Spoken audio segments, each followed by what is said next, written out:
জীবন দিয়েছিলাম, মোদী বংশের কেউ জীবন দেয়নি, অমিত শাহ বংশের কেউ দেশের জন্য জীবন দেয়নি। ইউপিতে শুধু আদানি আম্বানিদের জমি দেওয়ার জন্য কত হাজার মন্দির ভেঙেছে। নরেন্দ্র মোদীর আমলে যত বেশি পরিমাণ হিন্দু মরেছে, এত বেশি হিন্দু দেশ স্বাধীন হওয়ার পরে অন্য কোন রাজা বাদশার আমলে মরেনি। সত্যি হিন্দু খাতে নরেন্দ্র মোদীকেও মুসলমান এমপিকে বিদেশে পাঠাতে হয়েছিল। যারা দিনে রাতে আমাদের রক্ত নিয়ে তামাশা করে, তারাও কিন্তু মুসলিম বিশ্বে মুখ রাখার জন্য আসাদুদ্দিন ওয়াইসিকে পাঠানো হয়েছিল। ভারতবর্ষকে ভালোবাসে, এই দেশটাকে প্রেম ভালোবাসার সাগরে হাবুডুবু মুখে আমাদের পূর্বপুরুষরা সৌদি আরবের মক্কায় কাবা, মদিনায় রাসূলুল্লাহর মাজার থাকার পরেও আমরাই দিয়েছিলাম সারে জাহাঁ সে আচ্ছা হিন্দুস্তান হামারা। সালা ব্রিটিশদের দালাল চাটুকর বেঈমান বিশ্বাসঘাতকরা ভারতীয় মুসলমানদের কাছে দেশপ্রেমিকের প্রমাণ চায়। আজও বলছি, যারা রাষ্ট্র শাসন করছেন আরএসএস বিজেপি, এদের সেই গোষ্ঠী 14 পুরুষ দেশের জন্য কত প্রাণ দিয়েছে।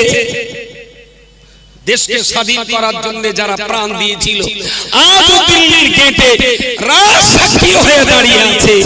95,000 মানুষ দেশের জন্য প্রাণ দিয়েছিলেন, তার জন্য একা মুসলমানরাই দিয়েছিল 63,000 জীবন।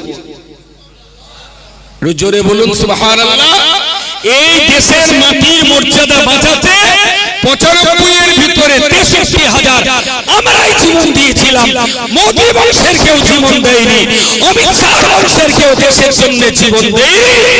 জীবন হিন্দুরা দিয়েছিল, তবুও তাদের ভিতরে আমরাই জীবনটা বেশি দিয়েছিলাম।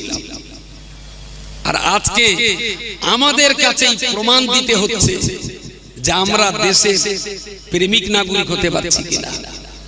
আমি ভোট দিলুম যে সুমন্দিরে, সেই সুমন্দি আমার জিজ্ঞেস করতেছে তুমি দেশের নাগরিক না। আরাম কর, আমি যদি ভোট দিয়ে থাকি তাহলে, আমি যদি দেশের নাগরিক না হই তাহলে তার আগে তুই তো চিটিং বাজ। যারা দেশের নাগরিক না তাদের হয়ে তুই মন্ত্রী হয়েছিস, আগে মন্ত্রিত্বতে পদত্যাগ করে তারপর গালফাক কর।